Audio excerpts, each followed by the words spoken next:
കുറേ നാളായി ചെടികളുടെ വിശേഷമൊക്കെ പറഞ്ഞിട്ട്. അപ്പോൾ ഇന്ന് നമ്മളിവിടെ കാണിക്കുന്നത് ഞാൻ കട്ട് ചെയ്ത് വെച്ച് പിടിപ്പിക്കുന്ന ചെടികളാണ് കേട്ടോ. ഇതൊക്കെ എനിക്ക് കിട്ടിയ ചെടികളുടെ കഷ്ണങ്ങളും അതുപോലെ തന്നെ ചെടി കട്ട് ചെയ്ത് വെച്ച് പിടിപ്പിച്ചിട്ടുള്ള ചെടികളൊക്കെയാണ്. അപ്പോൾ അതെപ്പോഴും നമ്മൾ ഷെയ്ഡിൽ വെച്ചാണ് പിടിപ്പിക്കാറ്. വെയിലത്തൊക്കെ വെച്ച് കഴിഞ്ഞാൽ ഒന്നും പിടിക്കില്ല. അപ്പോൾ നമ്മൾ ഏതെങ്കിലും ഒരു സൈഡിൽ വല്ല ഷെയ്ഡിൽ വെച്ച് വേണം പിടിപ്പിക്കാൻ. ഇതെനിക്കൊരു ചെറിയ കഷ്ണം കിട്ടിയതാണ് കേട്ടോ. ഇപ്പോഴും ഇതിൻ്റെ ഇളപ്പ് വന്ന് തുടങ്ങിയിട്ടില്ല, പക്ഷേ നല്ല ഇലയൊക്കെ വലുതായി. അതുപോലെ ഇതൊക്കെ എനിക്കൊരു ചെറിയ കഷ്ണങ്ങൾ. ഇപ്പോൾ ഇതേ 2 ഇല വന്നു, നല്ല ഭംഗിയുണ്ട്. ഇനി ഇതിനെയൊക്കെ നമ്മൾ മാറ്റി വേറെ ചട്ടികളിലേക്ക് ആക്കും. ഇതിപ്പോൾ ഒന്നും കൂടി ഇലയൊക്കെ വന്ന് നന്നാവാൻ വേണ്ടി വെച്ചിരിക്കുന്നതാണ്. അപ്പോൾ ഇതുപോലെ വേണം നമ്മൾ വെക്കാനായിട്ട് ഷെയ്ഡിൽ. ഇത് ഇടുക്കിയിൽ നിന്ന് കൊണ്ടുവന്ന ഒരു റോസാണ്. നന്നായിട്ട് പൂവുണ്ടാവും കേട്ടോ. കൊല കുത്തി നല്ല റെഡ് കളറിൽ നല്ല പൂവായിരിക്കും. പിന്നെ ഒരു പ്രാവശ്യം ഞാൻ റബ്ബർ പ്ലാന്റ് കട്ട് ചെയ്യുന്നത് കാണിച്ചിരുന്നു. അപ്പോൾ നമ്മളിതുപോലെ കട്ട് ചെയ്ത് കഴിഞ്ഞാൽ ഇപ്പോൾ ഇതുമ്പോൾ 2 ഇളപ്പും വന്നു. പിന്നെ നമ്മൾ കട്ട് ചെയ്തത് വേറൊരു പോട്ടിലും വെച്ചു. അപ്പോൾ അതും വേര് പിടിച്ചു, 2 ഇളപ്പും വന്നു. അപ്പോൾ ഇലകളൊക്കെ കണ്ടോ നല്ല ഭംഗിയായിട്ട് വരുന്നുണ്ട്. ഇനി ഇത് നന്നായി കഴിയുമ്പോൾ നമ്മൾ വേറെ പോട്ടിലേക്ക് മാറ്റും കേട്ടോ. അപ്പോൾ ഞാൻ കാണിച്ചു തരാം. പിന്നെ ഇത് നമ്മുടെ പോത്തോസാണ്. ഇത് നമ്മുടെ മാർബിൾ പോത്തോസാണ് കേട്ടോ. ഇത് മറ്റ് പോത്തോസിനൊക്കെ നല്ല ഭംഗിയാണ് ഇതിൻ്റെ ഇലകൾ കാണാനായിട്ട്. അപ്പോൾ നമുക്കിത് ഹാങ്ങിങ്ങുമായിട്ടും ഇടാം, അതുപോലെ വെർട്ടിക്കൽ ഇടാം. അതുപോലെ നമുക്ക് ഇതിൻ്റെ കട്ടിങ്സൊക്കെ ഇങ്ങനെ വെച്ച് വെള്ളത്തിലിട്ട് വെക്കാവുന്നതാണ്. ഇങ്ങനെ കുപ്പികളിലും ഗ്ലാസ്സുകളിലൊക്കെ ഇട്ട് വെച്ച് കഴിഞ്ഞാൽ നമുക്ക് അകത്തൊക്കെ വെക്കാനായിട്ട് നല്ല ഭംഗിയാണ് കേട്ടോ ഈ പോത്തോസ്. അപ്പോൾ ഇതുപോലെ ചെയ്യാവുന്നതാണ്. പിന്നെ നമുക്കിത് എപ്പോഴും നമ്മൾ കട്ട് ചെയ്ത് വെക്കുമ്പോൾ അധികം വളമൊന്നും ഇടണ്ട. പിടിപ്പിക്കുന്ന സമയത്ത് വളമൊന്നും അധികം ഇടണ്ട.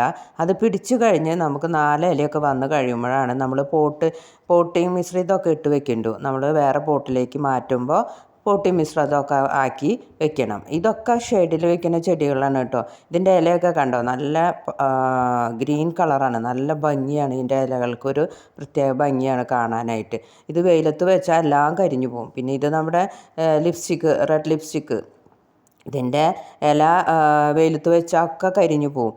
ഇത് തണലത്ത് വയ്ക്കുമ്പോഴാണ് ഇതിൻ്റെ ആ കളറ്, ആ റെഡ് കളറൊക്കെ നന്നായിട്ട് കാണാനായിട്ട് എടുത്ത് കാണിക്കുകയുള്ളൂ. പിന്നെ ഇത് പെന്നിവർത്ത്, ഇത് നമുക്ക് ഷെയ്ഡിൽ വെച്ച്, ഇതിപ്പോൾ ഞാൻ പിടിപ്പിക്കാൻ വേണ്ടി ഒരു ചട്ടി, നമ്മുടെ പഴയൊരു മൺചട്ടിയിൽ വെച്ചതാണ്. അപ്പോൾ അതിൽ വെച്ച് വെള്ളം ഒഴിച്ച് കൊടുത്തപ്പോൾ മണ്ണും ചെളി പോലത്തെ ഒരു മണ്ണാണ് നിറച്ചത്. അത് വെച്ച് അതിൽ വെള്ളം ഒഴിച്ച് കൊടുക്കും. അപ്പോൾ അതേ ഇഷ്ടം പോലെ നന്നായിട്ട് ഉണ്ടായിട്ടുണ്ട്. ഇത് നമുക്ക് ആമ്പലിടുന്ന ചട്ടിയിലോ അല്ലെങ്കിൽ കുളത്തിലൊക്കെ ഇട്ട് വെച്ച് കഴിഞ്ഞാൽ നല്ല ഭംഗിയായിരിക്കും. ഇത് നിറയും ചെയ്യും, നന്നായിട്ടുണ്ടാവും. പിന്നെ ഇത് നമ്മുടെ ഈ ചെടി എപ്പോഴും വെയിലത്ത് വെച്ച് കഴിഞ്ഞാൽ ഇതിൻ്റെ ഇലകൾ അത്ര ഭംഗി ഉണ്ടാവില്ല. ചെറിയൊരു വെയിലും തണലുമാണ് ഇതിനാവശ്യം. അപ്പോൾ ഇത് നമുക്ക് വെർട്ടിക്കലിൽ വെക്കാൻ പറ്റിയ ചെടിയാണ്. ഹാങ്ങിങ്ങിനും പറ്റും കേട്ടോ. നന്നായിട്ട് ഹാങ് ആവുകയും ചെയ്യും. ഹാങ്ങിങ്ങിന് ഇടാനായിട്ട് പറ്റും. ഇതുമ്പോൾ ചെറിയൊരു വെയിൽ കൊള്ളുമ്പോൾ ചെറിയൊരു കളറും ഉണ്ടാവും. ഇതിപ്പോൾ ഞാനിവിടെ വെർട്ടിക്കലിലാണ് വെച്ചിരിക്കുന്നത്. നല്ല ഭംഗിയാണ് അങ്ങനെ ഇരിക്കുന്നത് കാണാനായിട്ട്. അപ്പോൾ നമ്മുടെ അധികവും ചെടികൾ വെയിലത്ത് വെക്കാത്തതാണ് കാണിക്കുന്നത്. വെയിലത്ത് വെക്കുന്ന ചെടികൾ വേറെ ഉണ്ട് കേട്ടോ. ഇതൊക്കെ വെയിലധികം വേണ്ട. ഇത് ഫേണാണ് കേട്ടോ. ഫേണൊക്കെ വെയിലത്ത് വെച്ച് കഴിഞ്ഞാൽ പിന്നെ ചെടി ആകെ നശിച്ചു പോകും. ഇങ്ങനെ തണലത്ത് വെച്ച് വേണം ഈ ഫേണൊക്കെ വളർത്തണമെങ്കിൽ. അതുപോലെ ഹാങ്ങിങ്ങും ചെയ്യാൻ നമുക്ക് ഈ ഫേണിനെ. പിന്നെ ഇത് ജെയ്ഡ് പ്ലാന്റ് ആണ്. ജെയ്ഡ് പ്ലാന്റ് നമുക്ക് ബോൺസായി ഒക്കെ ഉണ്ടാക്കാൻ നല്ലതാണ്.